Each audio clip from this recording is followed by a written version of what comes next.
ఎందుకు లిఫ్ట్ చేయలేదు? ఇప్పుడు ఏమైంది? నువ్వు చెప్పకుండా కంగారు వెళ్ళిపోతే నేనేమనుకోవాలి? ఎంత భయం వేసిందో తెలుసా? భయం ఎందుకు? నీకేమైనా అయిందేమో అని, నీకు ఏమైనా అవుతుందేమో అని. మందు తాగేటప్పుడు, బైక్ నడిపేటప్పుడు కంట్రోల్ ఉండమని ఎన్నిసార్లు చెప్పాను? నీకోసమే కదా. అది వద్దు ఇది వద్దు అని చెప్పాను. ఎందుకు? నీకేమైనా అవుతుందని భయం.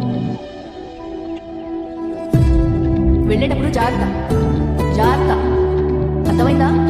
జాగ్రత్తగా వెళ్ళండి. మీరే చెప్పండి నాకు. మన ఇష్టపడే వాళ్ళు బాగుండాలని మంచి అయితే చెప్తాం కదా. వాళ్ళ కోసమే కదా చెప్తారు. వాళ్ళు బాగుండాలనే కదా. అర్థం చేసుకోరే. మా కోసం మీరు ఎంత ఆలోచిస్తారో తెలీదు, కానీ మా ఆలోచన మొత్తం మీరే ఉంటారు. లంచ్లో చేశాను.